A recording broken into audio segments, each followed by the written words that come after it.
Oh my gosh, give me your phone. I have to make sure I get this right.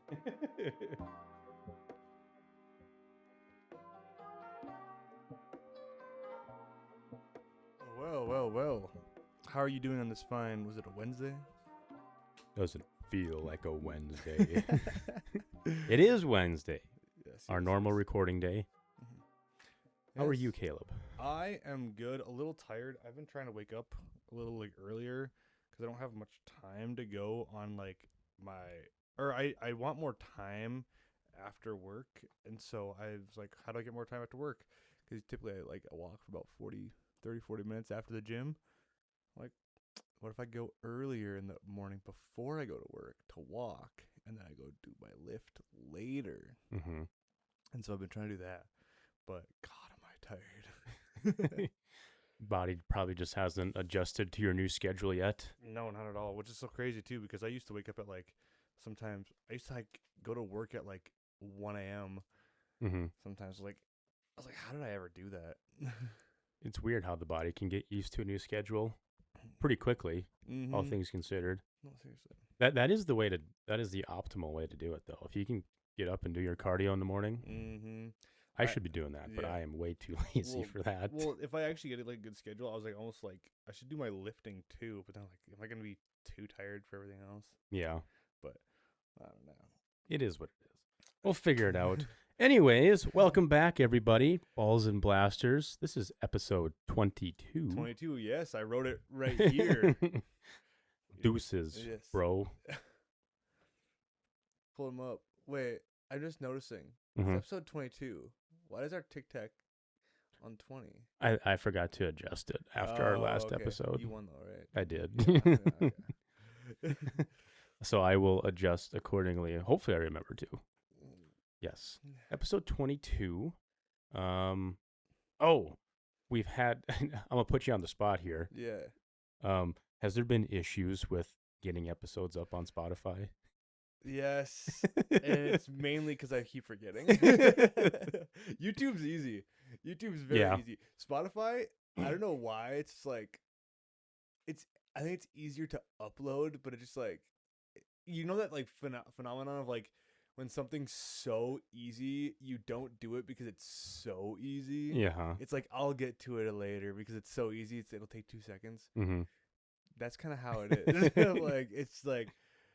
Because all I gotta do is copy and paste from YouTube, basically. But it's so yeah, I'll probably work on that after this episode, because I know I've been hearing a lot. I've been getting a lot of messages about, hey, you need to put this on Spotify. Quite a few of our listeners are Spotify only, and I see one of them at the gym every day, and he's always, so, how's it going? I'm like, well, the podcast is doing good. It's like, I wouldn't know because I can't watch the new episodes. That's like, so funny, dude, 'cause I still haven't uploaded the last episode yet, which I'll probably be uploading those 2 episodes tonight, and I'll be working on the last episode that I still haven't uploaded yet, because I have it already. Actually, no, it's not all ready yet. It's mostly ready. Don't overwork yourself. Yeah. I know you'll get it done in due time. Yes. If I could help, I would, but I can't break into your apartment in my free time, unfortunately. No, that's what I thought. If we had an actual schedule where it's weekly upload every Thursday or something, and I'm sick, how do we do it? We'll figure it out, baby, in due time. But maybe you should just get a computer so it would help. Then you can play games too. I haven't played video games in a long time. I know. I was actually happy Valentine's Day too. Shout out to all the lovely couples out there that listen, and and to all the single people who don't want to make you feel left out. Yes. But I was checking because me and my girlfriend, part of our Valentine's Day, we were playing Split Fiction, which is from It Takes Two, and I was just looking through my friends list, and I saw your name, and it was last online over a month ago. I know. I was like, holy, that's kind of surprising. Yeah, it's so weird. It's that time of year where I don't. Usually, if I go on my PlayStation, it's to have a second screen to watch sports, but I don't really need to do that right now. And just by it being on, maybe I can play a video game here or there. I think about playing video games all the time. I think about getting playing Minecraft, or I think about playing Assassin's Creed, or I think about 2K, and I don't pull the trigger. Yeah, no, because it's like you don't want to play for like 20 minutes and then stop, which sometimes all you have is like 20 minutes. You're like, Yeah, but who knows? I'll get the itch again, and at some point it'll come back to where, watching the sport or watching YouTube on my phone will become less of a priority, and the video games will rise back up. It'll come back eventually. yeah, you always have that like that swing back to video games. It's a pendulum. Okay, I think we should get started now. I think we should too. We're not doing too bad for our intro. Oh, that's not bad at all. Welcome actually. to Balls and Blasters. You guys know the drill by now. I hope so.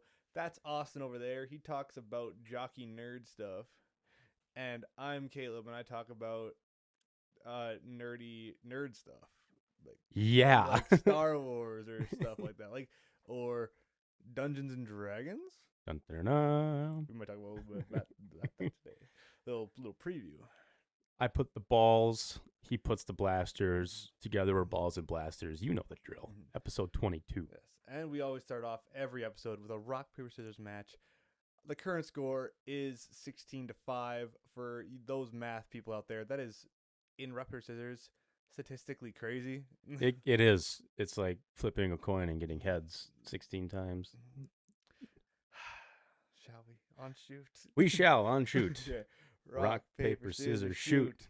Rock, paper, scissors, shoot. No, I was gonna go scissors. I'm like, there's no way you go rock. There's no way.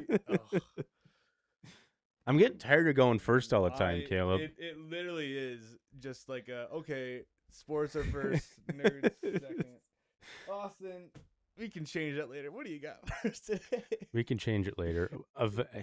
This is just the format of the podcast. I think it is. The natural evolution. This is natural selection, Caleb. Yeah, and I would not pass on my genes. You're gonna have a comeback. I believe it. One day, maybe, potentially. I'd have to win right now. I'd have to win. What is that? 13 in a row. Well, don't think about it as all in a row, even though I'm on a hell of a streak, which statistically an anomaly. Mm-hmm. Think about it, maybe you win 3 in a row, and then maybe you lose one, then maybe you win 3 more. You got to chip away. Get to your sports, Anchorman. Okay, for the sports today, we're almost done with the 2026 Winter Olympics. Mm-hmm. Oh yeah, we are. So I've been watching a lot of Olympics lately. And, of course, my favorite sport in the Olympics is hockey. Mm-hmm. Right. Women are on a hell of a streak right now. They are on a heater, brother. The men just played today. That's what I spent my afternoon at work watching because I was so bored and there was nothing to do. The men pulled out a 2-1 overtime win over Sweden. Oh. So they will play. So we're doing pretty good on the men's side, too. They're doing good. They're going to play in the semifinals on Friday. But it's funny that you mentioned the women, Caleb, because I know we're shutting every country out. The USA women are historically dominant. They are currently, I think they're 6-0 right now, and they are going to play Canada for the gold medal tomorrow. Our time it'll be in the morning. Yeah, so the USA women are doing good. The segue is, of all the topics I've done, I don't think I've touched even a little bit on the female side of sports. I don't think you have either. You misogynist. We're going to rectify that, Caleb. It only took 22 episodes. This is not a locker room podcast. We have a 2% female audience. I checked. So, for you ladies out there. Shout out to the 2%. Episode 22 is for you. One of them might be my mom. Shout out. The one and only. So, Caleb, today we're going to talk about professional women's hockey in North America.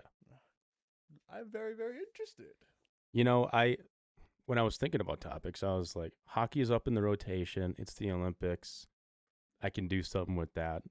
And I just kind of dawned on me, watching the USA women dominate everybody, that I really don't know that much about professional women's hockey, which kind of sucks because women's hockey used to be a small part of our childhood with Mm-hmm. the university in town, and then they took that from us. Mm-hmm. I remember me and my grandpa would go to the women's hockey games because they were at different times and they were like cheaper, Very affordable.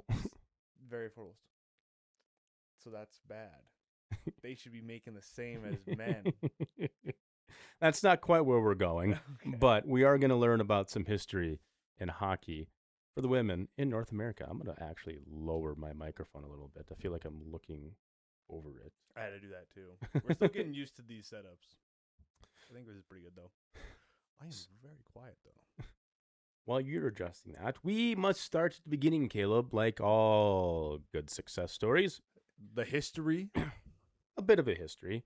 Before we talk about the current state of women's hockey, we must talk about the previous state of women's hockey. And women's professional hockey has gone through quite a bit of turmoil in its history. A lot of starting and stopping and starting and stopping again. So, in 1999, the National Women's Hockey League was launched. This is the first real attempt at a standardized women's professional league. However, teams were mainly based in Ontario and Quebec. It's mainly Canada stuff. Mainly Canada, and for the geographically inclined, that would be Eastern Canada specifically. Mm-hmm. Where they all speak the French. Mostly, yes. Au revoir. That's goodbye. Podcast over. So the National Women's Hockey League, Ontario, Quebec mainly. Teams from Western Canada would participate occasionally, but they eventually decided the travel was too much, and they just formed their own hockey league, the Western Women's Hockey League, in 2004. This NWHL, the National Women's Hockey League, lasted for about 8 seasons before it kind of just folded out of the blue, probably due to the cost of running a professional league and not being able to meet those costs, and poor leadership. That is a big thing. That is a big, as I was researching these various women's leagues that popped up, poor leadership is the culprit to a lot of these things. I feel like that happens a lot with these because it's like, because I guess for like a female like sports team, your demographic isn't going to be the exact same as a men's sports team, but I would assume that the people who run it are treating it like it's a men's sports team. Am I? I think there's probably some truth to that. And thinking about back in my own experience, the University of North Dakota used to have a women's hockey program. Mm-hmm. They were decent. They were just about to be good, but because the athletic department was going to move all their sports up to Division 1, because some were still in Division 2, it's more expensive to do that, so they had to cut some programs, and unfortunately women's hockey was one of those cuts. So we haven't had women's hockey around here in probably close to 15 years. It's been that long. It's been a long time. I think that's kind of crazy. Yeah. But thinking back on when I would go to a women's game versus when I would go to a men's game, it seems like the crowds at the men's game are kind of that die-hard, I'm here for the hockey. Mm-hmm. I'm here to root my team on. Whereas for the women's games, it was very much a family thing. Mm-hmm. You know, get the family out to do something. Yeah. So it can be the same people, but it's a different environment, it's a different vibe. So I think there could be truth to, marketing to the wrong people or just not getting the correct audience there to begin with. Mm-hmm. So it's a good point. NWHL folded in 2007, and the Western Women's Hockey League folded in 2011. So both these leagues were around for about 7 or 8 years and finally went kaputs. But never fear, because in 2007, the Canadian Women's Hockey League was formed and effectively replaced the NWHL, which had folded earlier in the year. The CWHL was a non-profit league that did not pay player salaries. Oh, so it was more like you would like a very high intensity like beer league almost. Essentially. Okay. Yeah, it was. You're not really getting paid for this, but if you want to keep playing hockey after college or after junior hockey, you can come play in this. They didn't nonprofit did not pay player salaries. They did offer stipends and bonuses, so I'm assuming that's like weekly allowance or something like that. And then if you win the championship, you get a bonus or something along those lines. Almost like an esports like tournament. Right.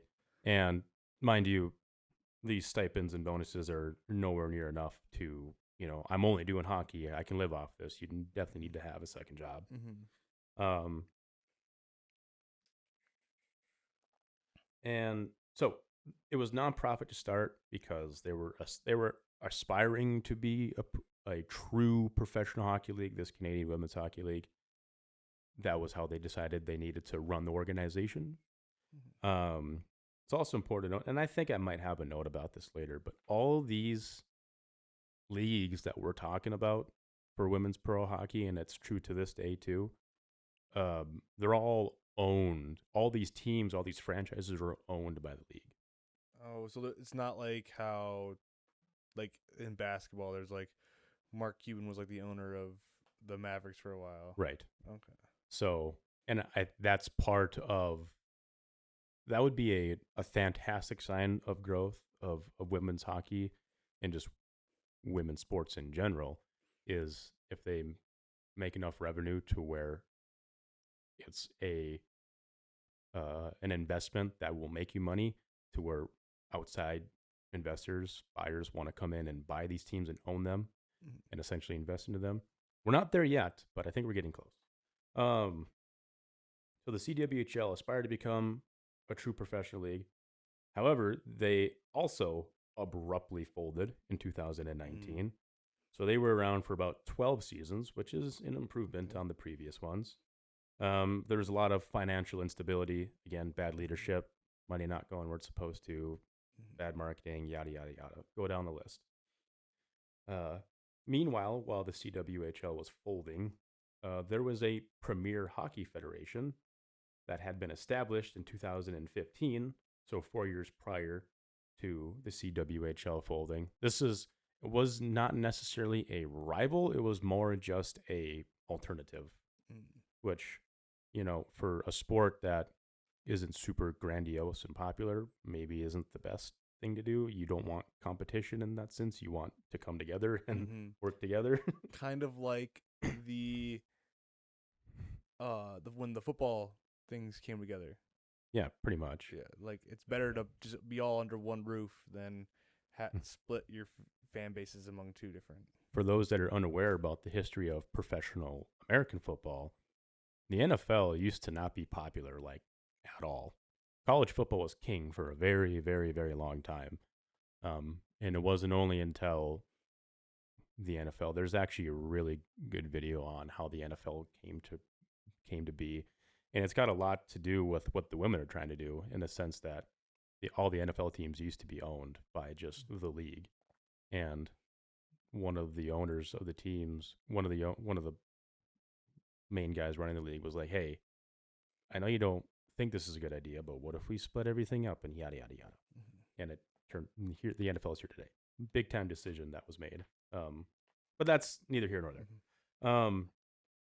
So the Premier Hockey Federation, formed in 2015, they did offer player salaries, which was really cool. And it was a United States only league initially, but they eventually expanded into Canada in 2020.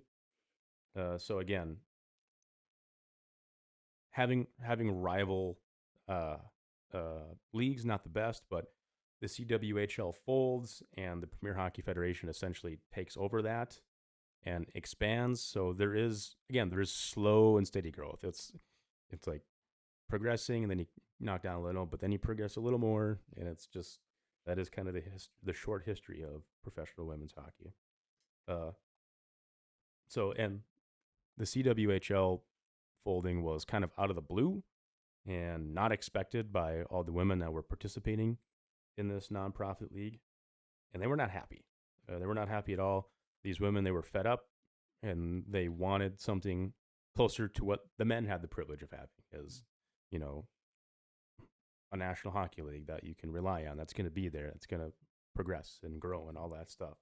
So, in 2020, the year after the CWHL folded, hundreds of women hockey players founded the Professional Women's Hockey Players Association. Okay. And these women boycotted existing women's leagues, professional leagues, and because they wanted a unified and financially stable league. Mhm. So hundreds of women form this players association. It's not just any women, it's mainly women that are on the United States national team and that are on the Canadian national team. So it's all the good players. It's like the people that literally go to the Olympics. Right. So they're Best of the best. they're basically telling everybody, like, we're not going to come play to your league until you're actually like serious about this, essentially. And they were right to do so. The PWHPA, for short, Professional Women's Hockey Players Association, by banding together, they attracted corporate sponsors and even got some NHL teams on their side, being like, hey, these women are doing something cool. Let's support that. They also organized exhibition tournaments in various cities to support their goal of getting a collective bargaining agreement.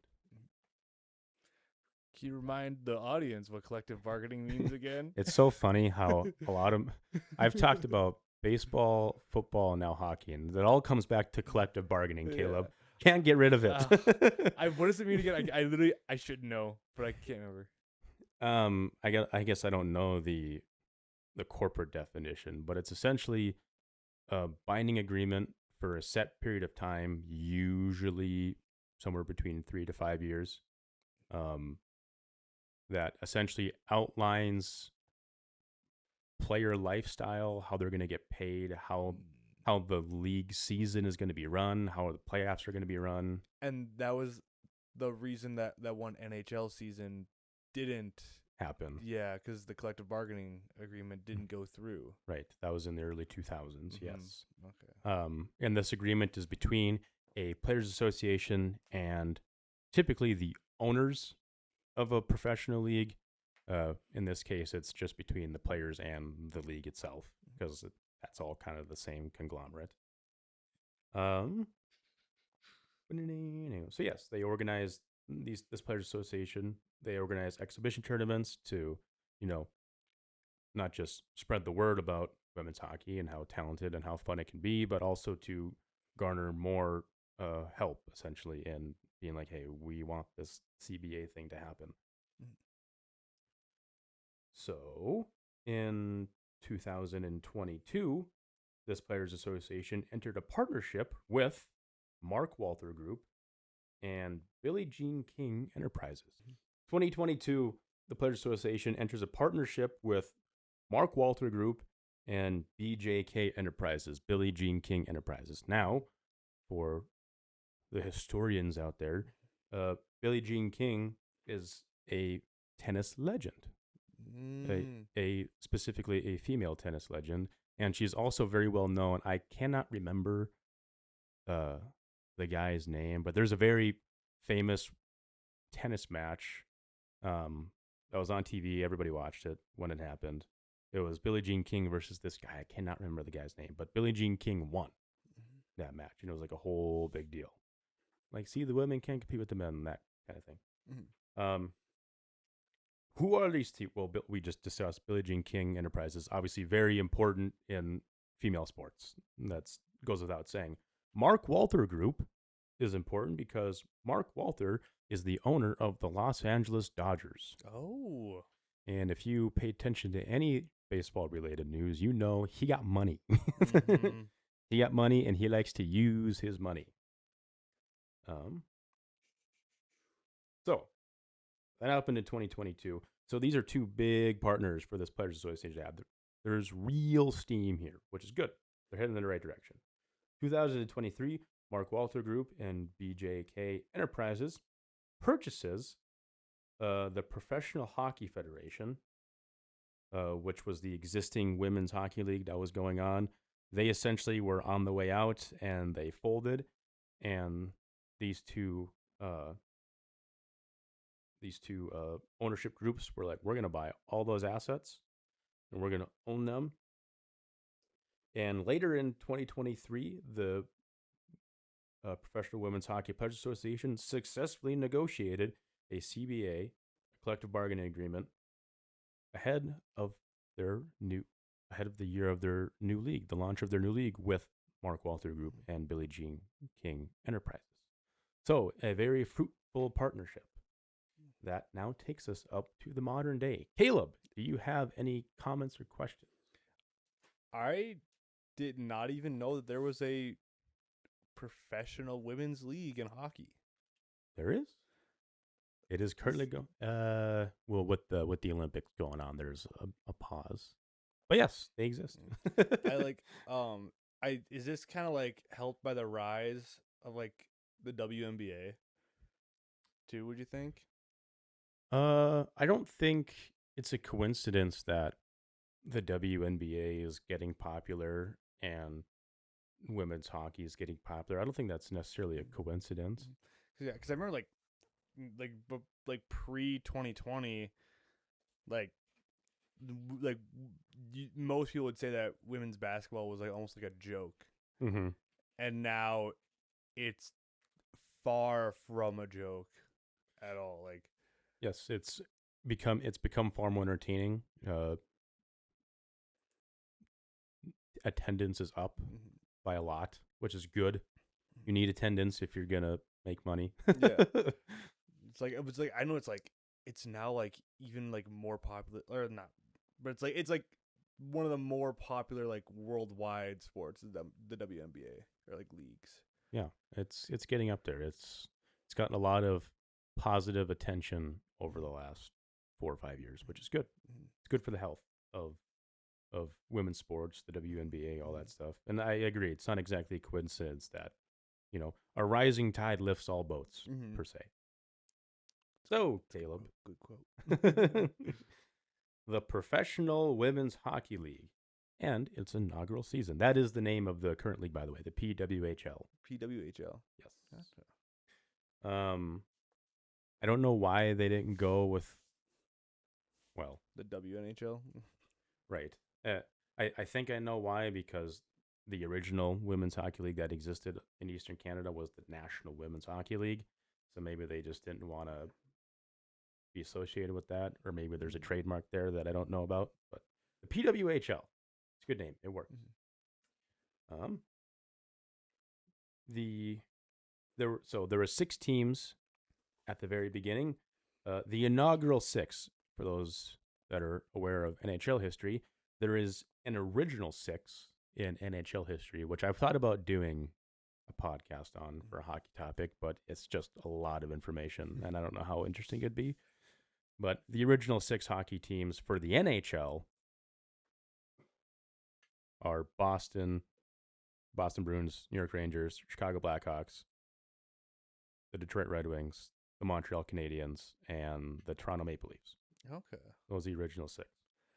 The inaugural 6 for the PWHL included teams in Boston, Minneapolis, New York City, Montreal, Ottawa, and Toronto. I knew Minneapolis was going to be a part of it. I knew it. So a couple different cities in there.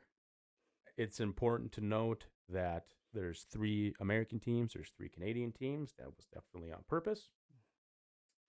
And another thing that's important to note is outside of Minneapolis, all these teams are located in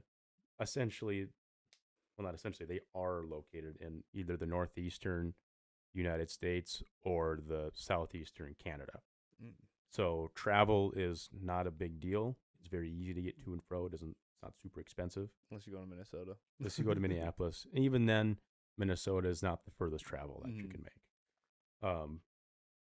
So those are the inaugural 6 cities. Teams began constructing their rosters with a 10-day free agency period, where each team had to sign three. They had to sign. They could only sign 3 players. And then following this 10-day free agency period, there was the first ever PWHL draft, which took place in September of 2023.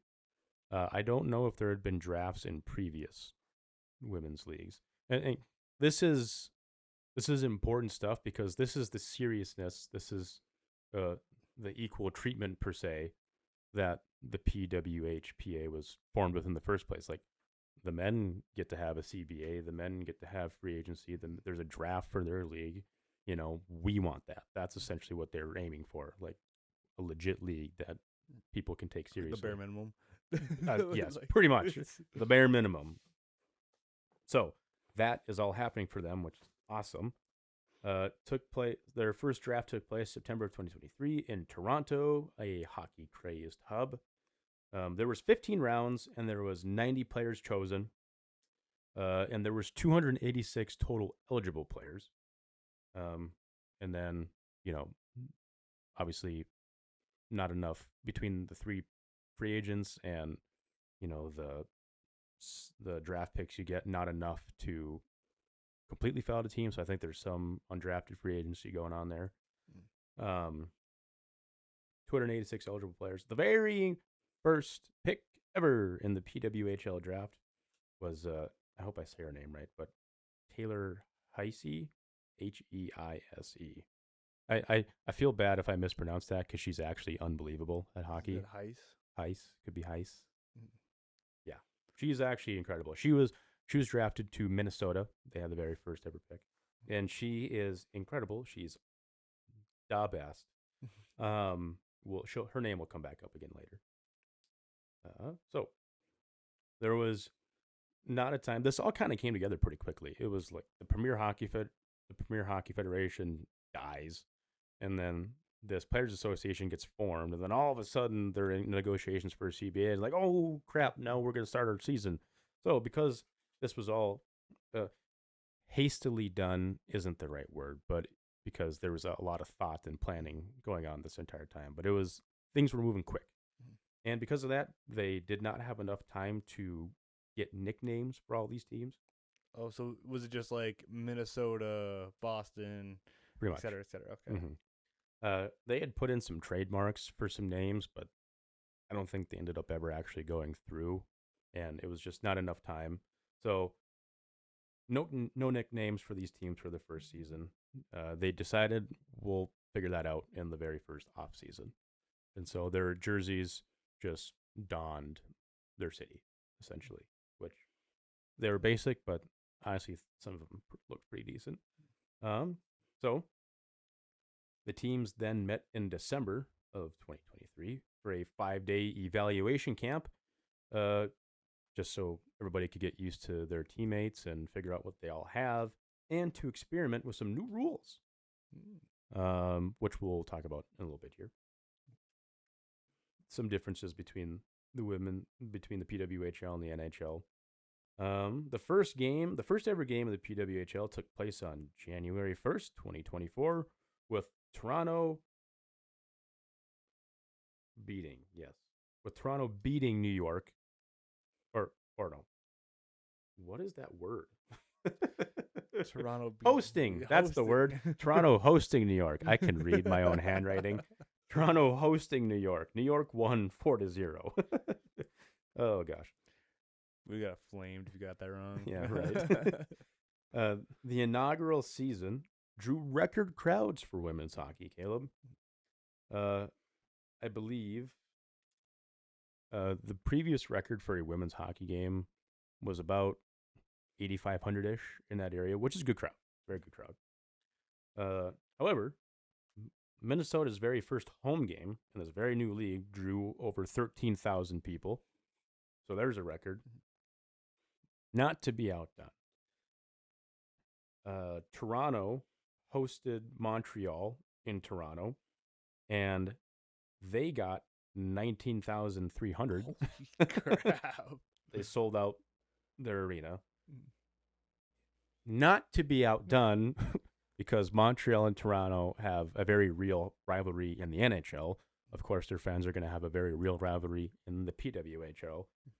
Montreal then hosted Toronto, and Montreal was able to draw over 21,000. Jeez.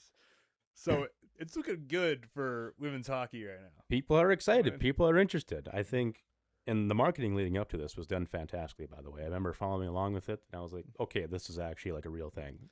Like, this is something you can be excited about, especially if you're, if you're playing hockey in college and you're thinking, well, if I'm really, really good, what do I do? Do I just stay in hockey shape, and then when the Olympics come around, I do that? Or now there's actually a reason to, keep playing hockey and, something to look forward to beyond just getting your degree, which is cool. By the way, the 19,300 that were in Toronto and the 21,000 that were in Montreal, those are the two largest crowds ever for a women's hockey game by far. Yeah. By a lot. In the very first playoffs for the PWHL, there was a 4-team field, 4 out of 6. And I believe the top seed actually got to choose who they played in the first round, which is an interesting wrinkle. So the top seed, I kind of like that. It's interesting, Yeah, right? it's You like, pick your poison. you got the top, so you get to pick who you want to play. So if you want to play the team that you think is the best, so that you get them knocked out right away, you're gonna play a team that you think is the worst. Right. It's kind of a call your shot and don't mess it up. So 4 teams made it, and Toronto was the number 1 overall seed, and they chose to play Minnesota. And Minnesota promptly beat them in 5 games. Of course they did. These are all 5-game series, by the way.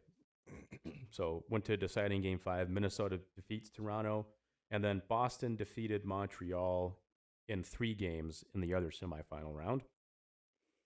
And then in the championship round, best of 5, Minnesota would go on to beat Boston in 5 games to win the very first ever Walter Cup. The Walter Cup, which is their Stanley Cup. It's kind of stupid to name it after a man. I'm not going to lie. A lot of it has to do, if we go back here, Mark Walter Group is one of the primary investors. So you put all the money in it. I guess you get to put your name on something. Yeah.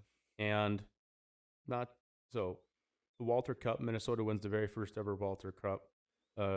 Natalie Spooner, who I believe is on the Canadian Olympic team, was the first ever scoring champ for the league, and she was the Billie Jean King MVP of the league. So that's where Billie Jean King gets her name in PWHL history. And I mentioned Taylor Heiss. We're going with Heiss. Yeah, I'd say Heiss is probably the correct pronunciation. Taylor Heiss, the rookie, the very first draft pick of the league, she won playoff MVP. So, again, she's the real deal James Neal. Yeah, we're making decent time. So, I have left little notes on expansion and then just some organizational notes that we can rifle through pretty quickly. Do you have any comments at this point? What's Minnesota's name now? They're the Frost. That's so dope.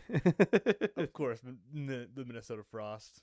That's kind of cool with the Wild too. It's like you're not doing like an animal or like a thing. You're doing like kind of an adjective or not an adjective, but like something that's not normal.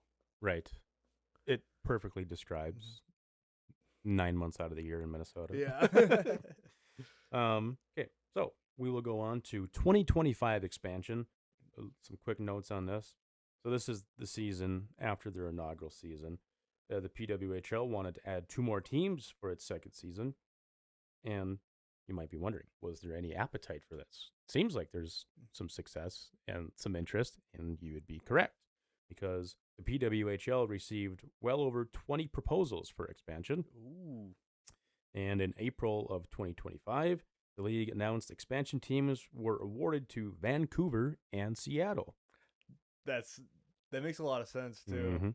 Again, I have a note here coming up about in the organizational notes about how this league actually has proper organizational hierarchy and support.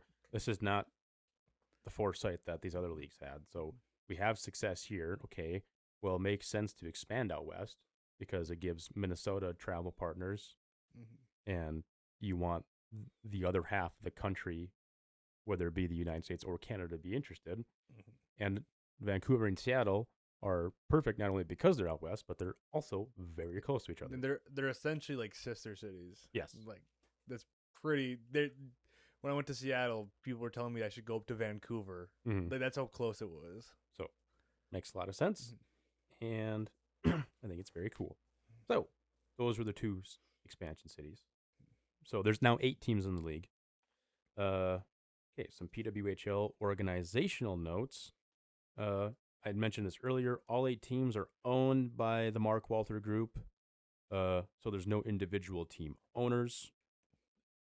Hopefully, I think the next step beyond adding more teams is hopefully they become profitable investments to where people will actually want to buy them.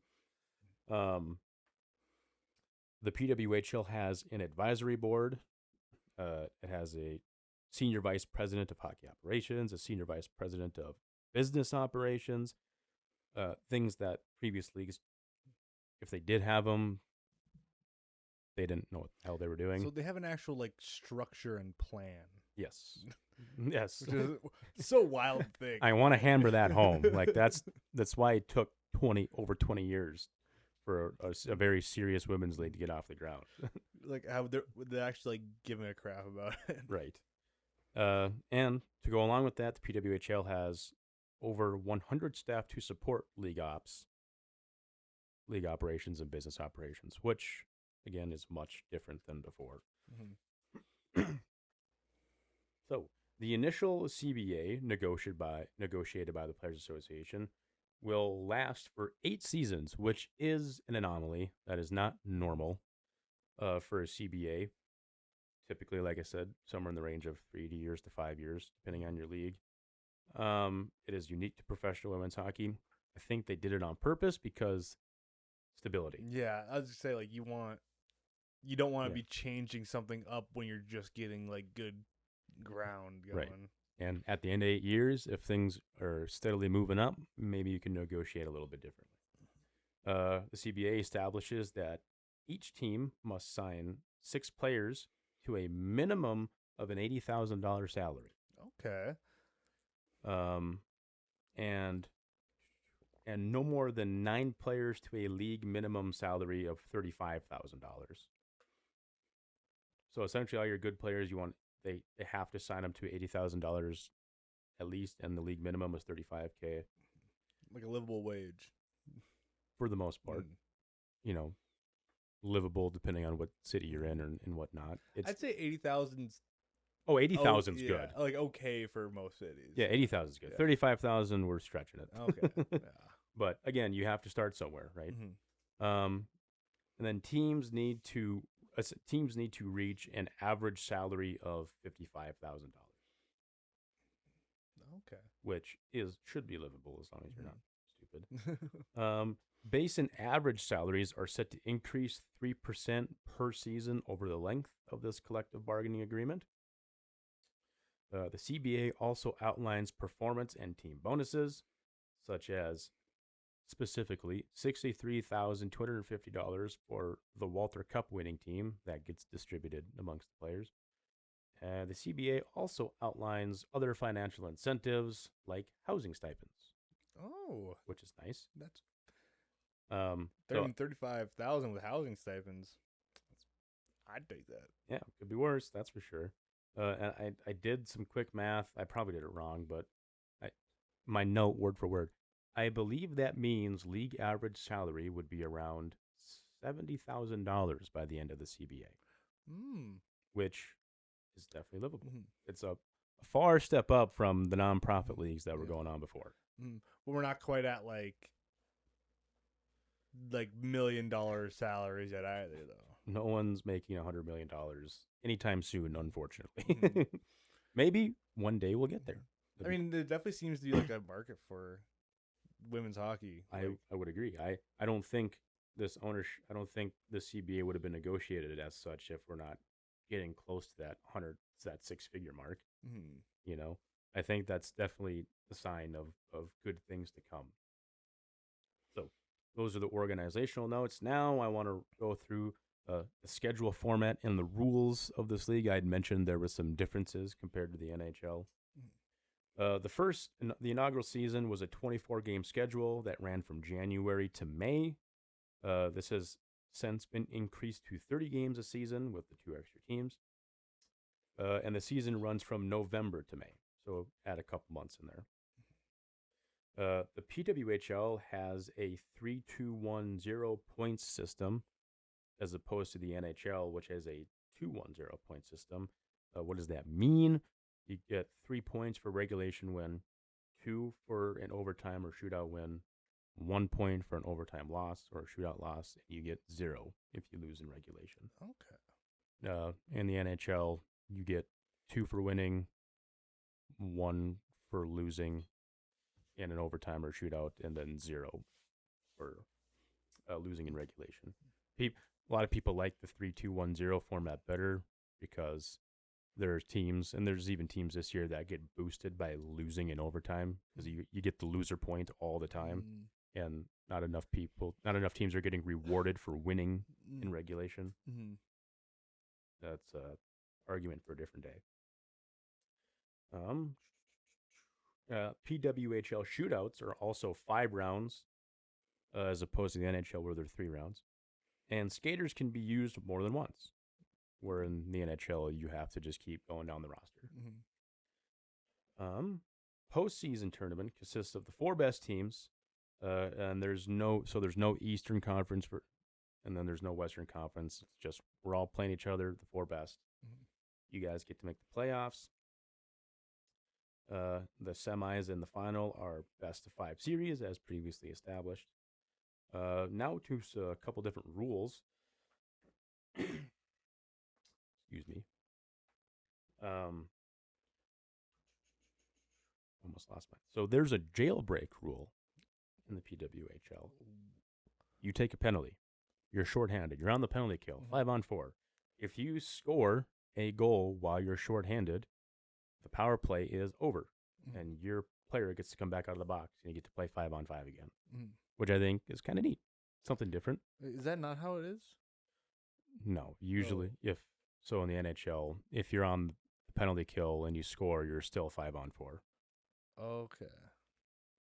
Gotcha. So, it's still the same where if you score a power play goal, then the power play is over. So if you are down a person and you score, you get that person back. Yes. Okay. But so if you're on a power play and you have the more, like the 5. You have more players. Yes. And you score, it ends the other team's penalty though, doesn't it? Correct. Okay. Yes. So it just be the opposite way as well. Correct. Okay. Yes. Essentially, if you take a 2-minute penalty and either team scores, that player comes out of the penalty box. Okay. Whereas in the NHL and really all other leagues, that only happens if the team with the advantage scores. So it's a neat little rule. It's been brought up for NHL discussions before. I don't know if it'll ever pass through though. The PWHL, I don't know if you are aware of this, Caleb, and maybe a lot of our listeners aren't, but body checking is kind of frowned upon in women's hockey. In college hockey, it's illegal. You can't body check anybody. But the PWHL does allow body checking, kind of. And this goes back to the CBA when all these rules and regulations were getting discussed. The women fought tooth and nail, like, I want to hit somebody. Yeah. I was gonna ask, like, how, like, is there fights in women's? Not that I can remember. I don't know. That's a good question, actually. Maybe somebody in the comments will tell us. Hopefully. Yeah. Knowledge us up. PWHL does allow body checking. It's defined as permissible when there is a clear intention of playing the puck or attempting to gain possession of the puck. So if you're going for the puck and you just happen to run the other chick over, Oops. So soccer rules. Soccer, you need to play the ball. Like in soccer, you need to touch the ball first, otherwise it's a foul. Okay. And this body checking is typically allowed more often along the boards, just because it's natural to have more body contact in those areas when you're fighting for the puck. Not allowed so much at like center ice, where it's pretty obvious you're just trying to hit them. Note the players demanded body checking be allowed. They did not want to play otherwise. There's also a no escape rule, which goes along kind of with the jailbreak rule. Penalized teams' players, they must stay on the ice until after the ensuing faceoff. So, are you aware with how icing works, Caleb? I am. If you shoot the puck behind your blue line and it crosses the goalie line without touching anybody, that's icing. That is icing behind the red line. Oh, behind the red line. Yes. Okay. Behind the red line. And so that is icing. And if you ice the puck, you have to stay on the ice. You can't go for a line change. That's part of the advantage of or disadvantage of icing the puck is you have to stay on the ice. You have to stay tired while the other team can change and hopefully take advantage of your mistake. Okay. So the PWHL has a rule where that also extends to if you take a penalty, every player that is on the ice outside of the one that goes to the penalty box must stay on the ice until the next face-off. And if you clear the puck, you can get off. So yeah, those are the different rules and a bit of schedule formatting. I do want to list all the teams and their nicknames because they do all have nicknames now. It is the Boston Fleet. Okay. Which is I like that. I like it. When I wrote it down, I was like, why did they name Boston Fleet? But Boston Harbor. You say EET? Yeah. Like a fleet of ships. Yes. Okay. Like it makes sense. That's cool, yeah. Now that I'm reading it. The Minnesota Frost, as we said earlier. The Montreal. This is the French spelling, but it's the Montreal Victory. Essentially, what it is. Victory. Yeah. The New York Sirens. Wee woo. the Ottawa Charge. Not sure I understand that one. Kind of a plain Jane name. Yeah, it was like that one. Like that one and the Siren, not really vibing with. Yeah. The Toronto Scepters. That's interesting. That's kind of cool. That one's different. The Seattle Torrent. Pretty cool. Like almost like a hurricane. Yeah, like rough waves and be next to the ocean. And then the Vancouver Golden Eyes. Ooh, I kind of like that one too. That's kind of sick. That might be my favorite. Yeah. Out of all of them. Although Toronto Scepters is pretty gangster. Of note, the inaugural 6 were chosen in markets not only with NHL franchises, but NHL franchises that had a track record of supporting women's hockey within their communities. Again, grow the game, support, organization. That does make sense. Like the more like progressives. Like not entirely wrong with that statement. There is currently no all-star game for the PWHL, but the league does they do name a first and second all-star team after the season is over. There are provisions for an all-star event negotiated into their CBA. They just kind of need to get there, and it needs to make sense. It needs to be worth it and all that stuff. I think for their first ever season, they actually got a showcase at the NHL All-Star Weekend. Ooh. But I don't think they've been back since. This league's only been going on for 3 years now. And the Minnesota Frost are the defending back-to-back Walter Cup champions. Oh. Hell yeah. So, yes, Caleb, that is my long spiel on professional women's hockey in North America. I have a final point to make, but I first want to hear your thoughts and opinions. I just was going to ask, is there any like other like cities that they're looking at right now of like if they're going to expand, if you know of? I don't think at least I haven't seen anything on potential expansion after this season is done. Which I'm not sure would even be smart, to be totally honest.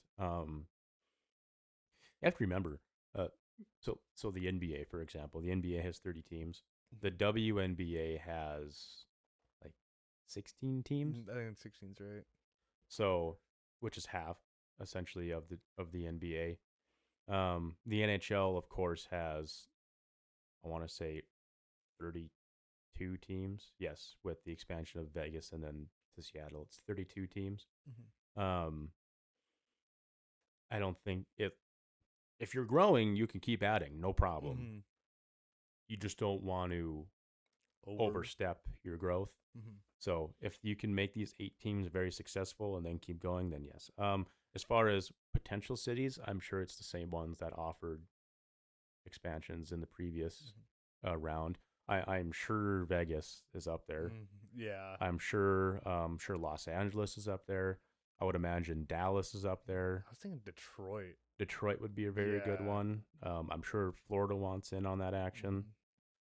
Chicago's not one either. That's a current team, right? No. But that would be a good one. So, I all things considered, positive that they were able and willing to expand even after the first season. Okay, cool. I am really interested in this now. This is like cool to learn about. I was very interested in my research. My final point that I want to make, without being too long-winded, women's hockey is in a great place in North America. Mm-hmm. It is not so much in a great place worldwide. And that is, you can tell easily by the fact that women's hockey has been at the Winter Olympics since 1998. Mm-hmm. There have been 7 gold medals handed out. 5 have been won by Canada. The other 2 were won by the United States. Not just that, the gold medal game has only ever been contested between the USA and Canada. Really? Outside of one. So it's like, who's going to win it this year, Canada or the United States? And shocker, tomorrow morning, the gold medal game is between the USA and Canada. Of course. And it's the Canadian women. Oh, sorry.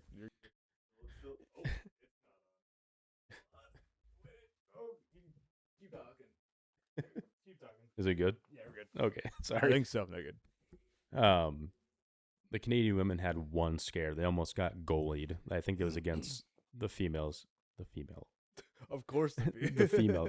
No shit. It was against the Switzerland hockey team. They had a really good goalie. But yeah, it's between Canada, United States, fantastic. College hockey for the women is going fantastic. There's junior hockey leagues for the women, much like there's junior hockey leagues for the men. Everything in North America is coming up great for the women, but it has a lot of work to go through as far as a worldwide game. So, well, awesome. Thank you for that. That was very, very interesting. I actually learned a ton today. I'm happy. I'm hoping the fine folks at home learned a lot too. It's if we ever have any listeners that are in those areas and have the ability to go watch a PWHL game, I encourage you to do it because there actually is some very talented, some very good hockey. So we live pretty close to the Frost, so we have to go check them out. Might have to, Caleb. Might have to. All right, Caleb. What do you got for me today? I've been talking long enough.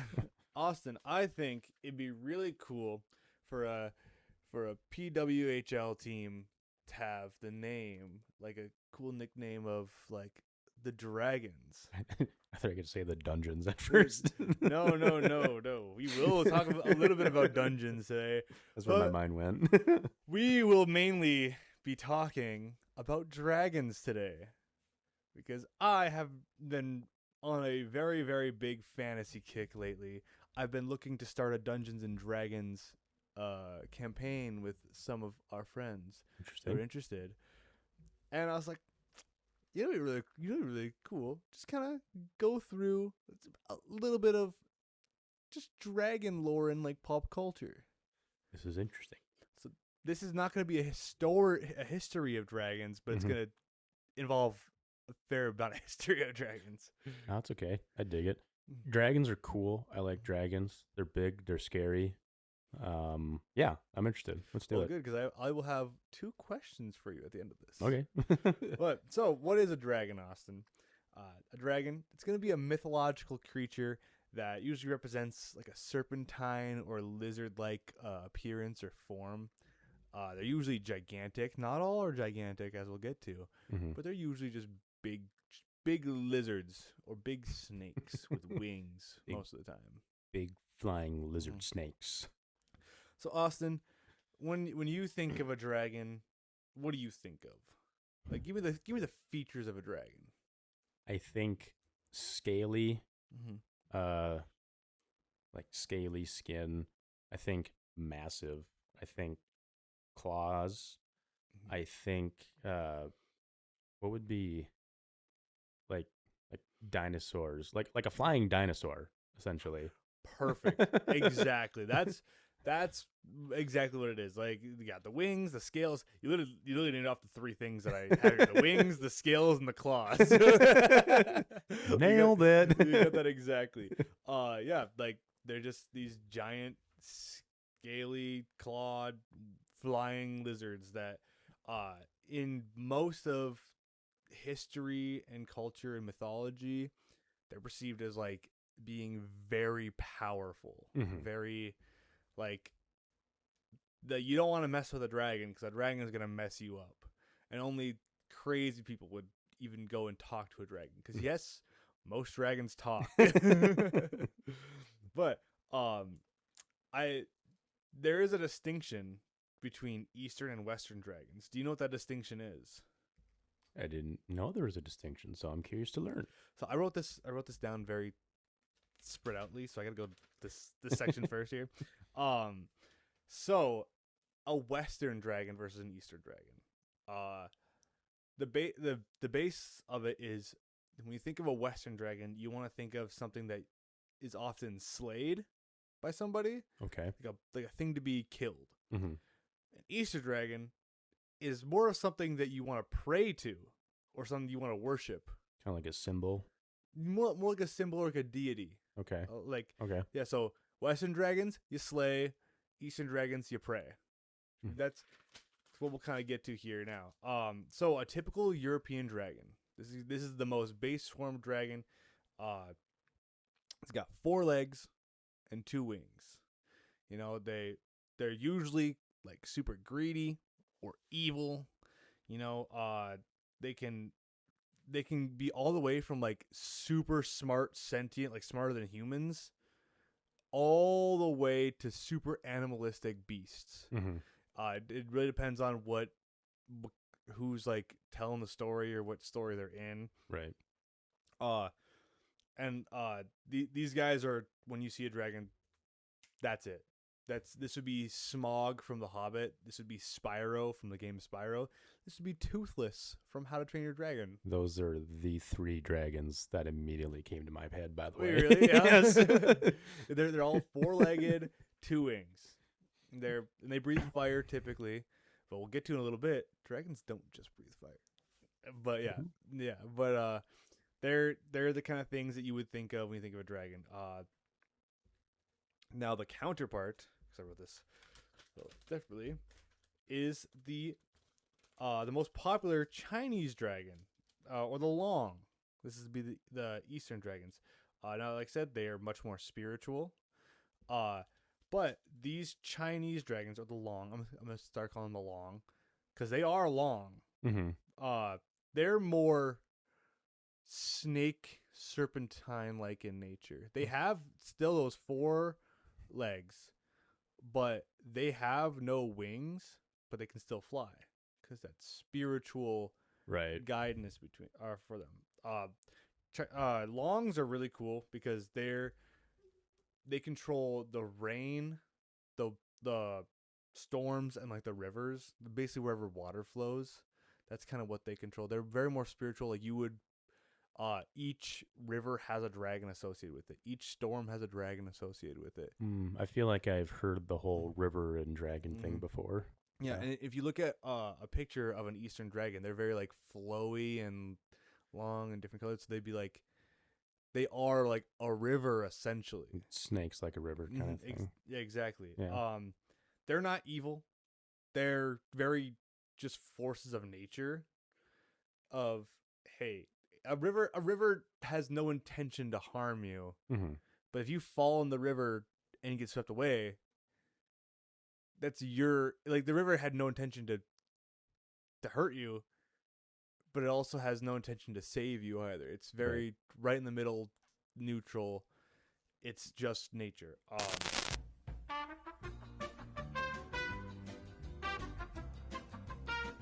So they are described as having the horns of a deer, the eyes of a demon, the claws of an eagle, the body of a serpent, and the scales of a carp. So like it basically just like a fish or whatever. Mm-hmm. In China specifically, they're more of imperial authority, but not evil. They're just that like that force of nature, like I said. They they're that middle ground of where royalty and nature kind of meet. Mm-hmm. So those are the two depictions of Eastern and Western, like the most popular depictions. I was gonna ask if they're seen as almost a deity of sorts. Do the Western dragon, that is, Eastern dragon. Sorry. Do people search out dragons for any purpose or reason? It would be like in ancient Greece praying to like Zeus for rain. Okay. For your crops, Got it. essentially. Okay.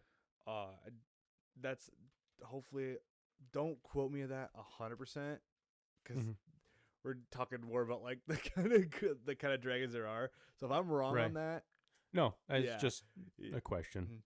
So now I got you the two most popular Eastern and Western dragon types. Let's go over the kind of European, Western, other types of dragons there are, the less popular ones. So first, we have my favorite type of dragon, which I think is the coolest, is the wyvern. Okay. So wyverns, they instead of having the 4 legs and 2 wings, they're more like a bat. So they have 2 legs and 2 wings. So their other appendages are also their wings. Okay. Many people in media and pop culture get this wrong because a wyvern is technically a type of dragon, but it's not like what a dragon is. Uh-huh. You'd more consider a wyvern to be its own thing apart from what a dragon is. Gotcha. But we're talking about these are all under the category of dragons today. They are often considered to be more animalistic in nature. They're not as intelligent. Besides Skyrim, by the way, because we're talking about Skyrim in a little bit. It's me. We're gonna talk about Bethesda at some point. Mm-hmm. They're usually smaller too than typical dragons. They are just like they're still huge. They're still really gigantic compared to us, or like people in mythology and stuff too. But they are, if you put a typical dragon and a typical wyvern next to each other, the wyvern would be like half the size, most likely. And in The Witcher 3, the video game, they are specifically named as wyverns, and they are not as like majestic or powerful as dragons are. Skyrim though, they call their dragons, and their dragons can talk and have their own languages.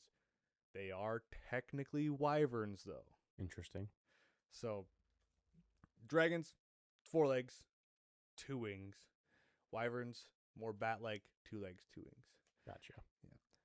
Now we get to one of the coolest dragons, the worms. This is spelled WYRMS. Okay. Not like but they are like a worm. I will say these are typically 0 to 2 legs and no wings. Interesting. So they're much more like a snake, or like a like if they have legs, they're typically not used very much. They're very much the most snake-like of all the dragons, like including the Eastern dragons. Um, they are typically like the most primal of the dragons, the most ancient of the dragons. They typically don't talk. They're just like it's kind of cool, like Lovecraftian in nature, which I think is the coolest part about it. They're more like otherworldly than all other the dragons, Right. which dragons are already otherworldly. And then like they typically are underground. Kind of cool too. I know this in some translations of the story of Beowulf. Yeah. It's what the dragon they describe is more like a worm than an actual dragon Interesting. that Beowulf fights. The closest thing I could get to in like a movie is the basilisk in Harry Potter. If you know, I'd have to see it again. mhm, It's been a while since I've seen it's Harry Potter. Harry Potter 2. I just know because I've recently watched it. Mm-hmm.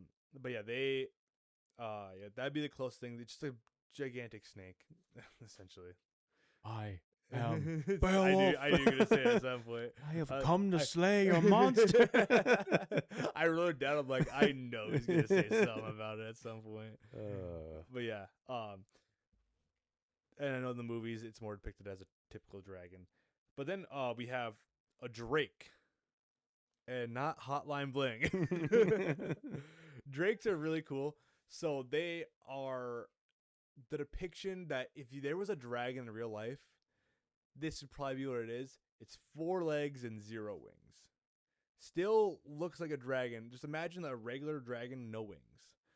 Um, they're typically the ones that they can also breathe fire. All these can breathe fire or whatever. But like the worms typically don't. They're more like acidic or like a snake. A lot of the wyverns in depiction are the dragons that can't breathe fire, but they're like really fast and nimble. Drakes, they're stuck on the ground. They breathe fire, frost, poison, etc. They're very, very bestial as well. Like they are. If a dragon is super sentient, a worm is Lovecraftian. A wyvern's what in the in between. These are like the animals. These are the ones that you would ride in on battle, like domesticate and stuff if you could. They're really cool. The only example I could actually find in like pop culture was in World of Warcraft. So, I mean, I've never played World of Warcraft. Mm-hmm. I don't think you have either. No, I've obviously heard of it. Yeah. So if you know what the Drake is in there, you guys know. And then final like out of the most popular ones, the Eastern, which you definitely know this one is the Hydra, which is considered a dragon. Interesting. It's 4 legs, a lot of heads. You cut one off, two more take its place. You all know the Marvel saying, "Hail Hydra!" So, it was slain by Hercules, however you want to say it, by his assistant or whatever. After he cut off the head, he'd cauterize the head and it wouldn't grow back. And the most easy example I can give is go watch the Percy Jackson movie and you'll see what a Hydra is. Mm-hmm. This is kind of a different aside, but I used to play Age of Mythology.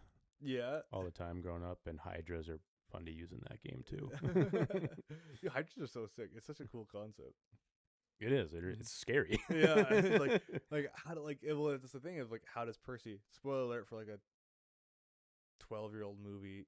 He uses Medusa's head on it, which is not in the book, by the way. It's in the second book. The Hydra's in. All right, so we talked about the Chinese dragon, the Long. We talked about Eastern dragons are more spiritual, but we gotta get the 2 other big nations if you think of Eastern Asia, and that's gonna be the Japanese and the Korean dragons. So these aren't as different as the European dragons are. we have the Japanese dragons, which is the Ryu.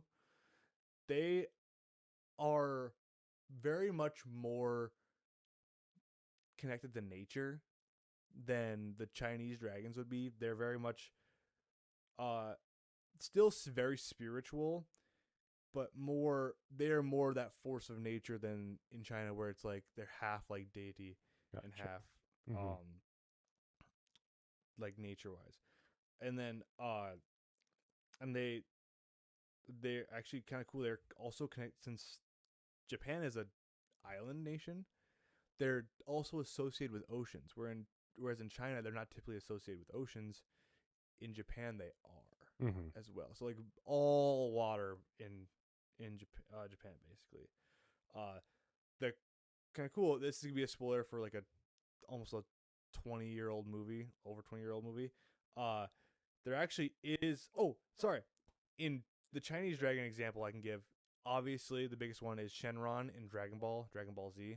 That's the big green dragon guy who gives wishes. And you I've collect all the Dragon Balls. I've probably seen it before. Mhm. I'd have to see a picture, but I know you have not seen the Japanese dragon. This would be Haku in Spirited Away. Um, it's a Studio Ghibli movie. It's anime. okay. Uh, and it's very good movie. First of all, but that's a spoiler. That's a spoiler. As I said, spoiler alert. But because you don't know a dragon until the end. How could you, Caleb? Actually, no. Wait. You know what? No, that's not really a spoiler. It's half spoiler. I'll take your word Yeah. for it. And also, if you've never seen Spirited Away, if you've seen Avatar: Last Airbender, this is also a spoiler.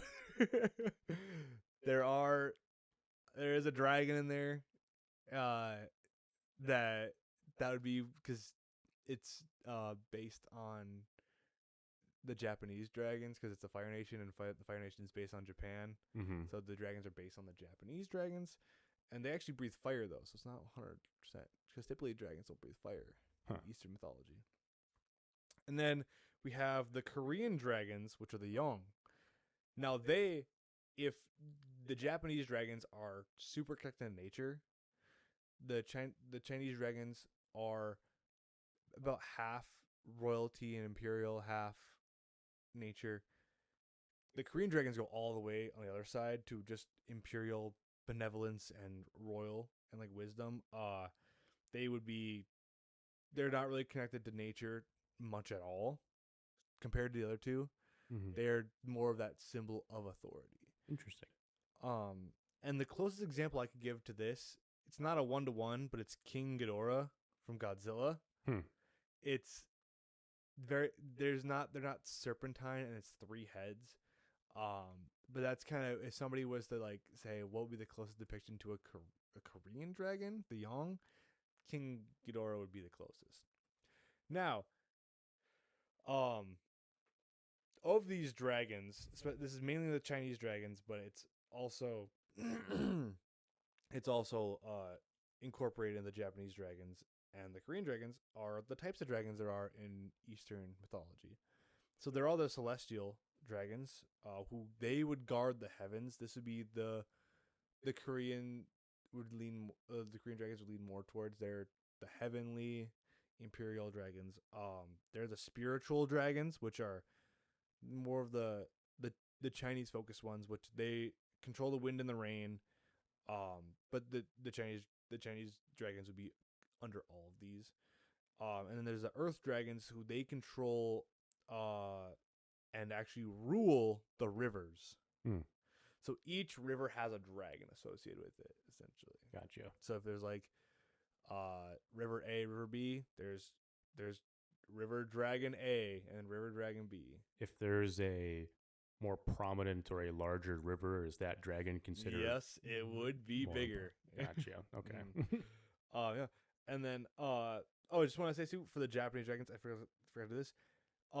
They are often connected to the Shinto deities. So each like Shinto deity, that'd be essentially, Shinto is kind of like the easy. This is such like a white boy explanation of it. It's like a Greek god in Japan. Okay. Like that's kind of like their mythology. Like Mhm. just imagine that. Gotcha. That's the easiest way I can describe it for a Western audience here. God, I sound like a neckbeard.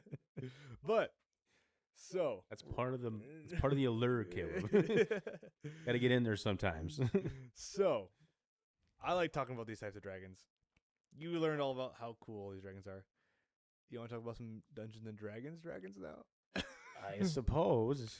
So You only alluded to it half hour ago. this is kind of cool. I actually found a chart for these types of dragons. Because Interesting. I wanted to include, because dragons don't just breathe fire. Mm-hmm. They Which breathe- is news to me. They breathe a lot of things, coincidentally. Saliva. Yes, but also Ugh, gross. But D&D, and this is kind of like incorporated into mythology too, but this is more like the pop culture area I want to get to. Has evil dragons, good dragons, and psionic dragons. Psionic. And each are associated with a color of dragon. Would you like to learn about them? Do I have a choice? Nope. Yes. Yes, I would, Caleb. So I want to start with the evil dragons in D&D. I was so interested when I was researching this. Okay, so evil dragons in D&D are the chromatic dragons. So they are like just like base. This is your color, and all the ones I'm going to describe right now, until we get to the good dragons, are chromatic dragons. So we have the red dragon, which is the classic fire breathing dragon. They're the most. So remember too, all dragons can talk.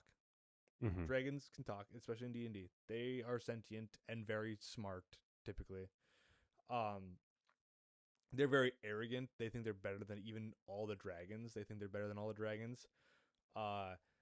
They're typically the most common boss in D&D. Or like if you're gonna fight a dragon, it's typically gonna be a red dragon. And they live in the mountains, typically, or in ruins, which is kind of cool. Gotcha. So that's typical dragons. Now let's get to the cool ones. We have the blue dragons. Okay. Austin, what do you think a blue dragon breathes?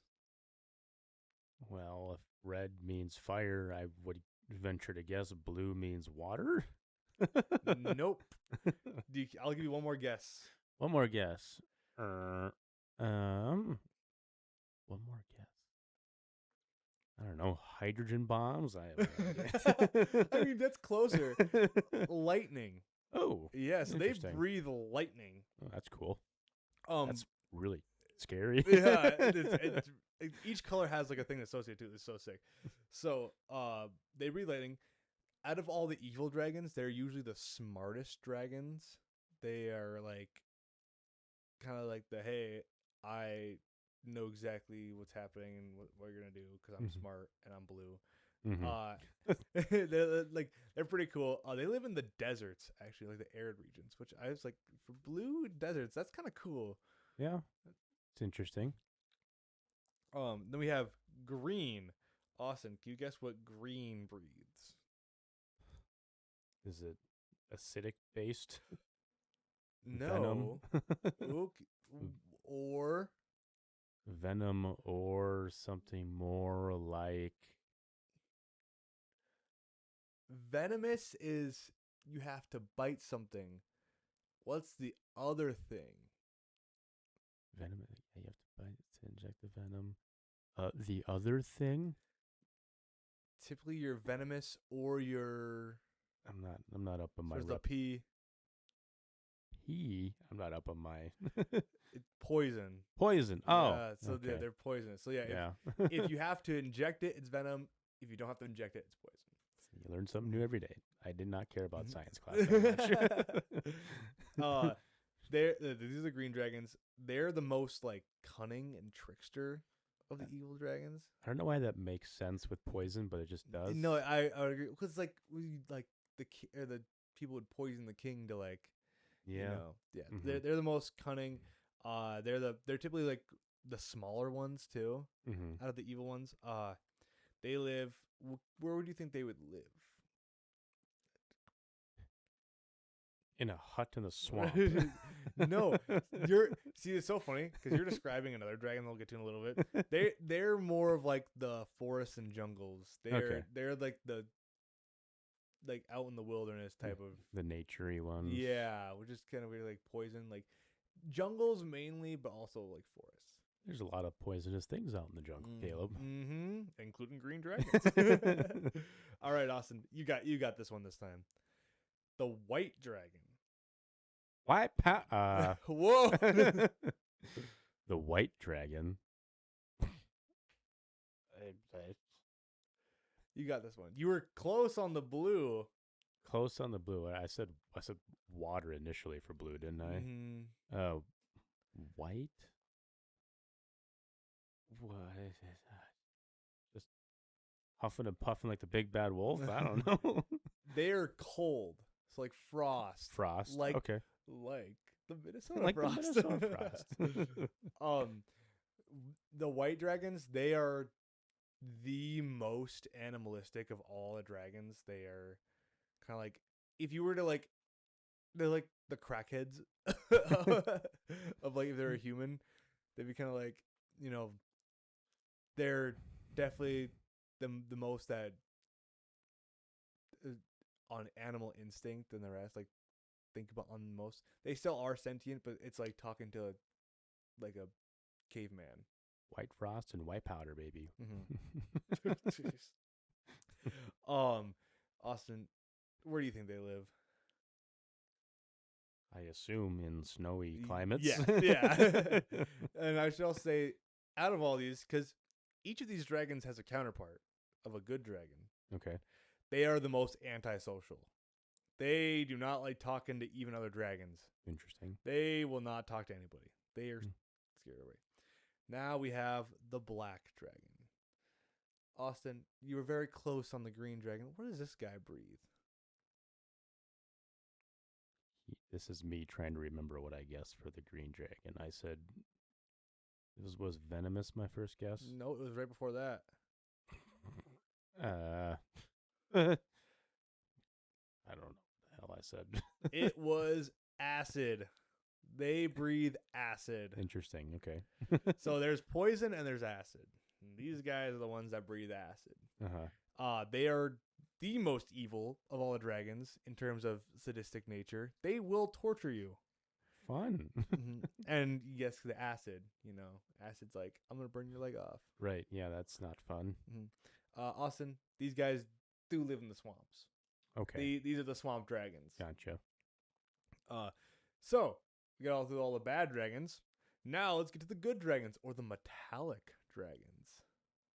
Metallic. Not Metallica, metallic. Yeah, I know. Yes, it was the first thing I thought of. No, What about it? They rock hard. All right. So I listed these in correspondent to all the bad dragons. So the correspondent of the red dragon is the gold dragon. These guys also do breathe fire. They, of the good and bad dragons, they are the most powerful dragons and the most good. Interesting. They typically like will help in a quest, or they will typically like help you out. They'll be like, hey, yeah, I can tell you where to go. I can help you in your fight. They're pretty good guys. They just a good, powerful dude. Yeah, exactly.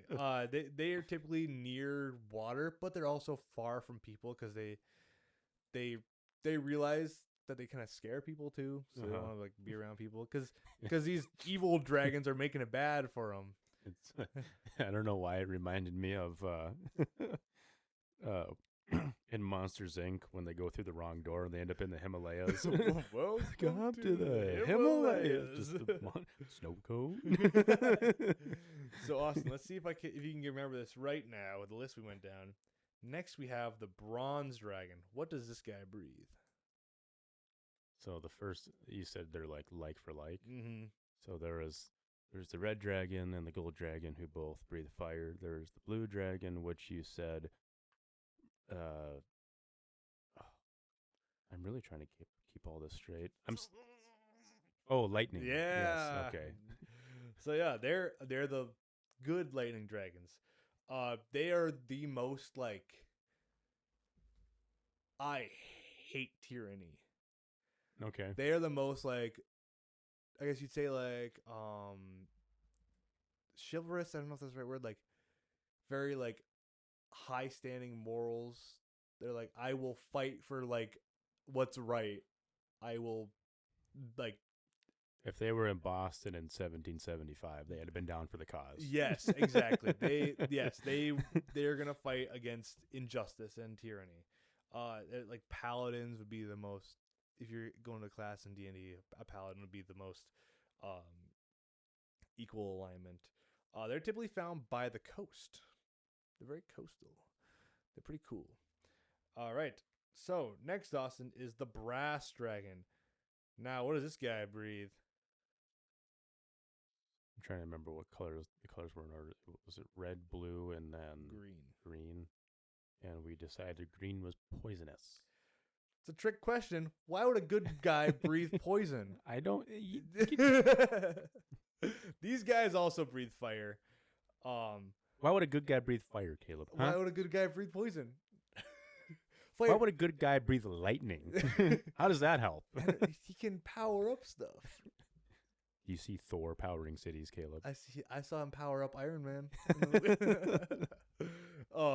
Brass dragons, they're the other fire breathing dragon. They're not as strong as the golden, but boy, do they love to talk.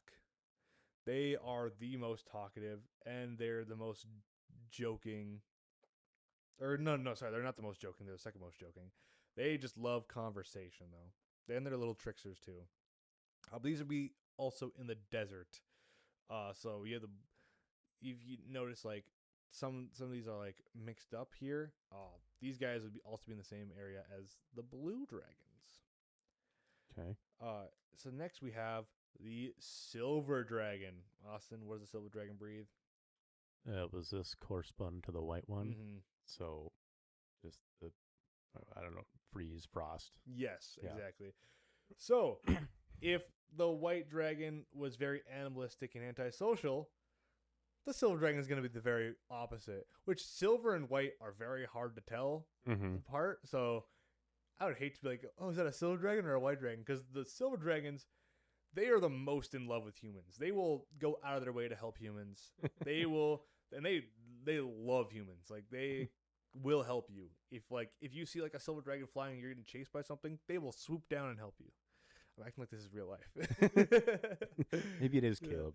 Yeah, if you're like, help me, silver dragon, they're like, I'll help you. They'll swoop down and help you out. They're the most friendly, and they also do live in the cold regions, which is nice to have colder, harsher weather.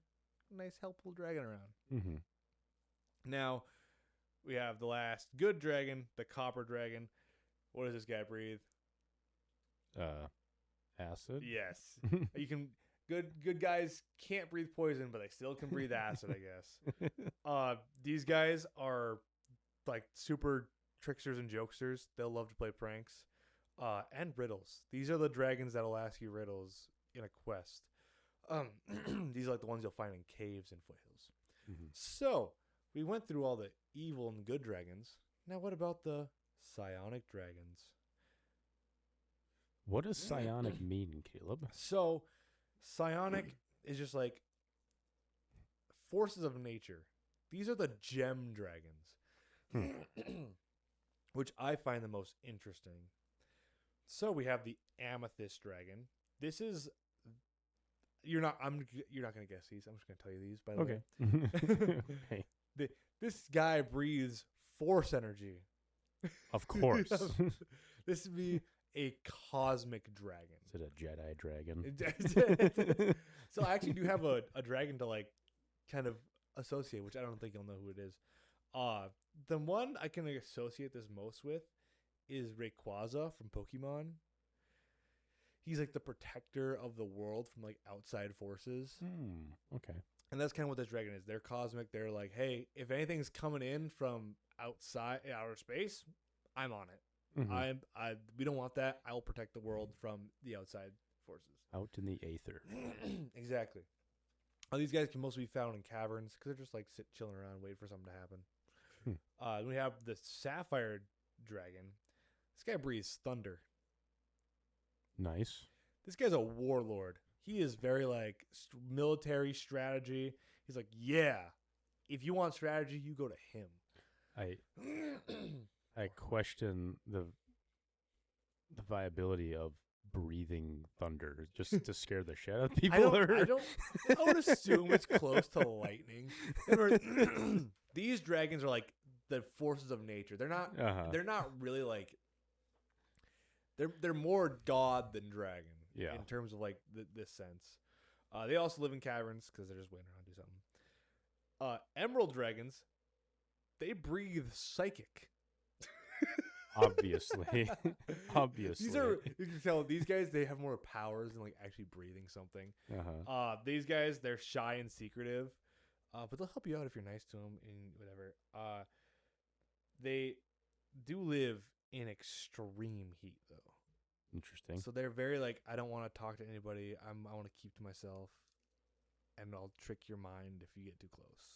Like extreme heat, like a desert, or extreme Like heat, like I'm in a volcano. Volcano. Okay. They're very much like, I do not want anybody near me. Okay. Then we have, which I think these two are the most interesting, the topaz and crystal dragons. So these are kind of the yin and yang of each other. So topaz, they are necrotic. So they breathe like death and decay. They're associated with death and decay. Okay. And they live near the sea, the coastal areas, and they get all their stuff from the negative plane, which the negative plane is bad. Right. Now you have the crystal dragon, who they breathe radiant energy. Radiant is like spiritual energy, deity. So that they are very friendly and very curious. They will be asking as many questions as they can to anybody who, like, if you pass by one and they were flying over, they'd probably swoop down and like ask you like, "Oh, do you know something?" And if you answer, you're like, "Okay, cool, thank you," and like give you something. I already know that, you simpleton. Later. Yeah, they're basically life. They're supposed to be like, cool. They live in cold areas for some reason though. I don't know why. This is all from the cool list I found. It's on Reddit. If you look up D&D types of dragons, it's really cool. They live they get all their stuff from the positive plane. So they are that yin and yang. So those are all the main types of dragons. There's like 20 more. There's like a ghost dragon that I saw. Interesting. Those aren't important though. Gotcha. Wait, there's a lot more dragon types than I ever would have imagined. We have that much. We have a little more too. Because Austin, do you know what dragonborns are? I've heard the term, but I don't know.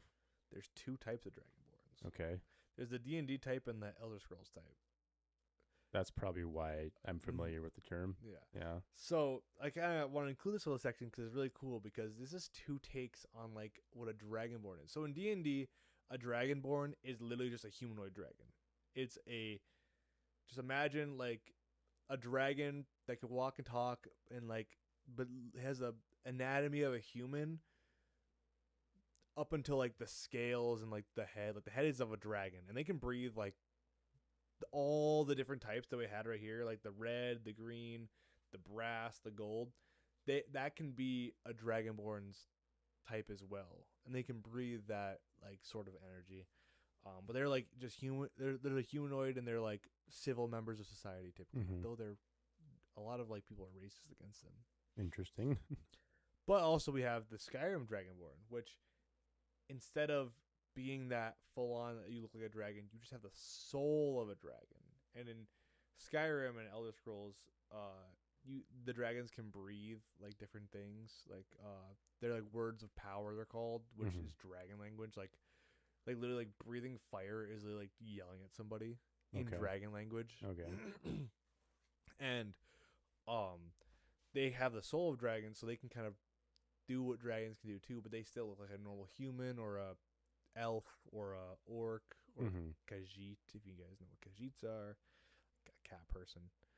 So yeah, I thought that's cool. I wanted to include that little section because dragons aren't just dragons. They could be humanoid too, and dragonborns. So Austin, why dragons? To the final, the second to final section. Very open-ended question. Let's say, Um, I think just dragons are kind of cool though because they do exist in every culture. Like every culture has some sort of like talking point of a dragon, whether that do be the European dragons. I didn't know Mesopotamia had dragons, Oh, wow. Eastern dragons, like Middle Eastern dragons, India.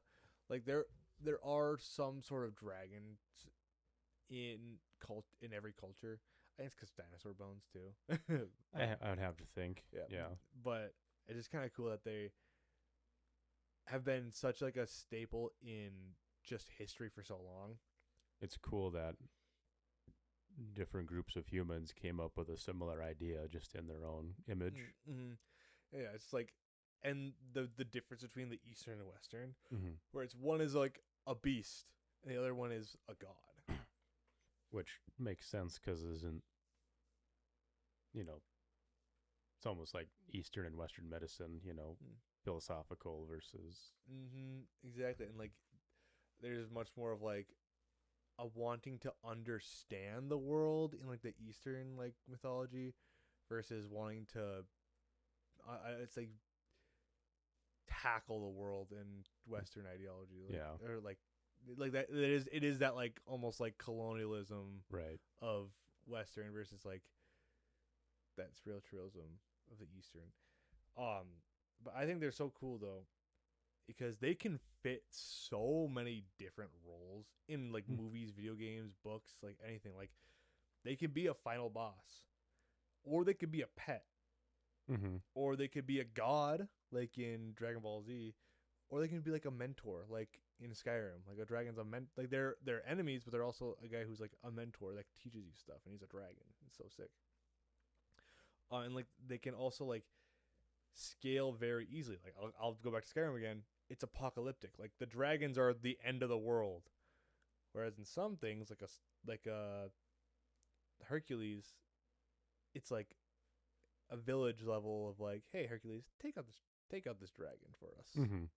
and like the second labor.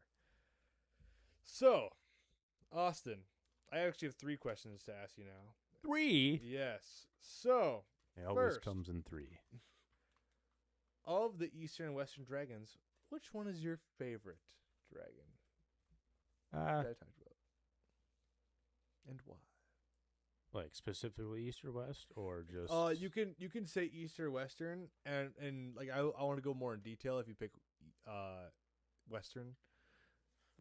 I'm just more familiar with a Western dragon, so I would naturally just pick that. Yeah, As and then far as the more interesting to me personally. yeah, since the Western dragons are a little more different Mm-hmm.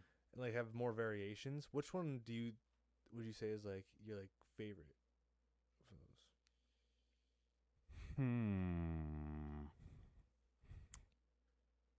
those? I'm still wrapping my head around that dragons can breathe so many different kinds of things. Oh, we'll get to that in a little bit. Um, Well, honestly, type as in like body, like wyvern, regular, worm, drake, hydra. I definitely regular as far as Regular? like body type. Yeah. Okay. I was gonna say if we're gonna get deep into the like the chromatic, the psionic, the metallic, whatever one that was like the protector of Earth, like that kind of vibe. Oh, the amethyst. Yeah, Yeah, no, that's that one's sick. You would like Rayquaza. Yeah, I definitely think that one's so sick. If you couldn't pick a psionic dragon though,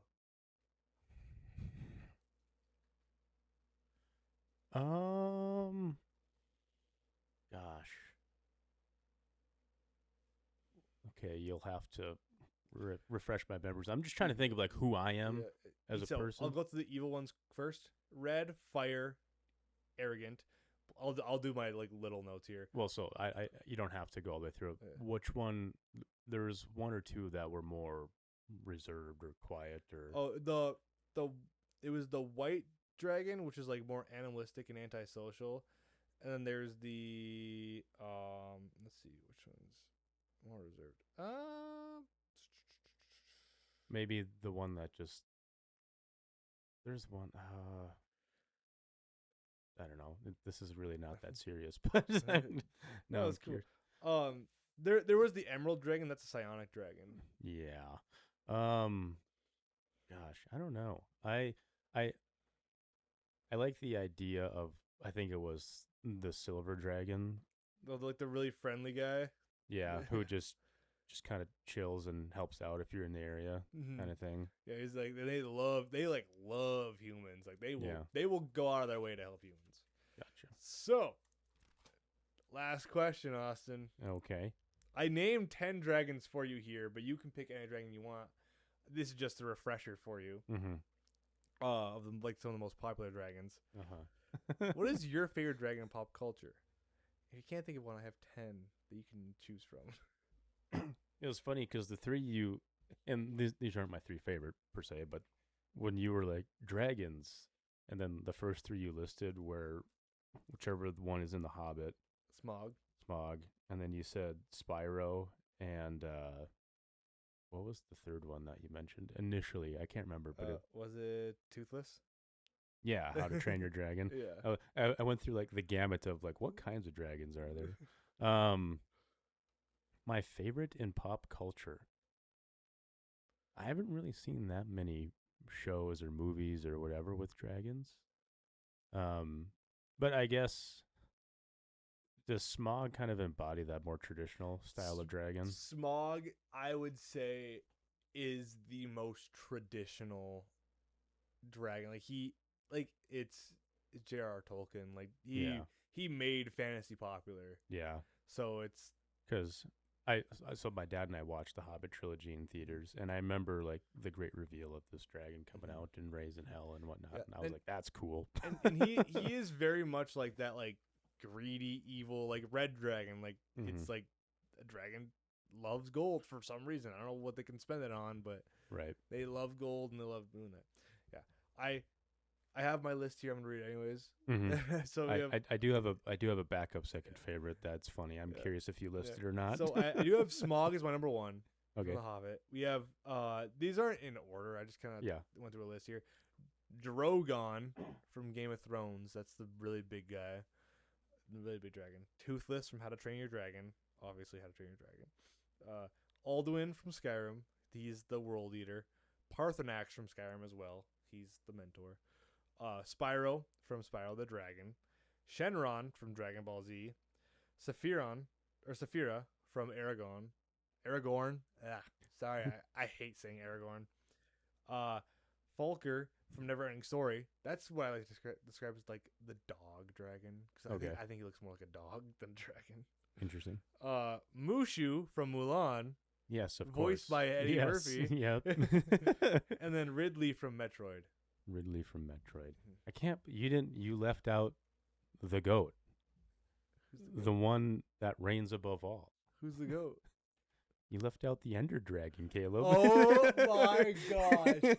No way. I should have put, oh my gosh. I can't believe that. Oh my gosh. Oh, yeah. The Ender Dragon as well. Is that your favorite dragon?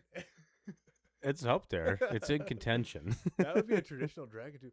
Wow. It's a black dragon, but it doesn't breathe acid. It breathes. What's the potion you get from that? Fire breath.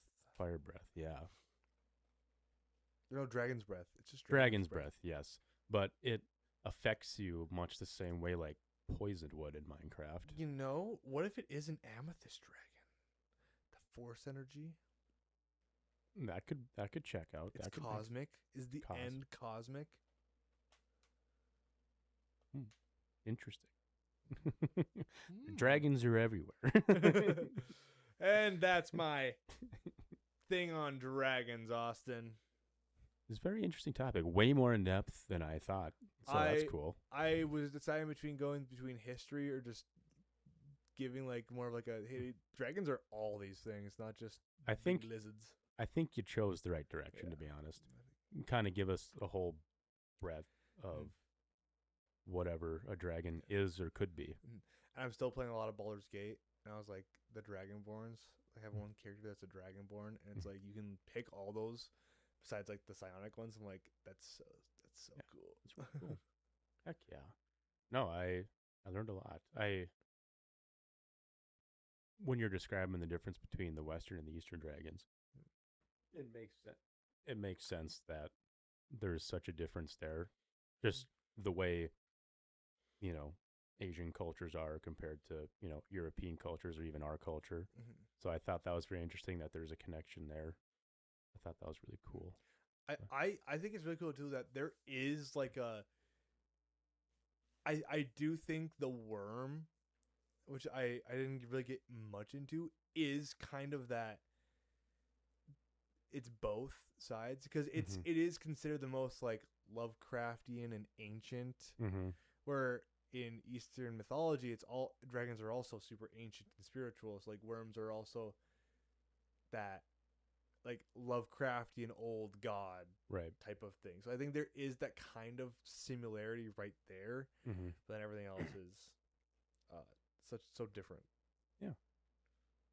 Well, Caleb, I think we had a pretty darn good episode here. I think we had a very long episode. I think it's probably our longest episode. I think it is as well. But so we better wrap up this outro fast here. We have been Balls and Blasters. Austin, where can they find us? They can find us on YouTube, Spotify, Apple Podcasts. We have an Instagram. We have a TikTok. We have plans. Yes, we actually do. to- We have actual plans now. to maybe come up with some short form content for TikTok and perhaps some YouTube shorts as well. I'm sure that's one and the same. It'll go And both places. reels, if I've done my research right. But yes, we might have some instead of some. It'd be bonus content as opposed to clips. Right. So stay tuned for that. So yes, in the process, we'll brainstorm a little bit more. You know how we roll; it'll come out eventually. Yeah. Maybe we'll actually. I'll get on an actual like good schedule this time. Yeah. So yes, this has been episode 22. I hope you all enjoyed. Don't forget to like, comment, share, subscribe. Tell everybody. Tell anybody. Thanks for your ongoing support, your continued support. We love all of you. Yes, we love hearing that you guys are waiting for the next episode. 'Cause that means that we're doing an okay job. So we really, really appreciate it. This has been Balls and Blasters, and just remember, if it's not Bethesda or collective bargaining agreements, we don't care. Yeah. So Exactly. See you later. see you later.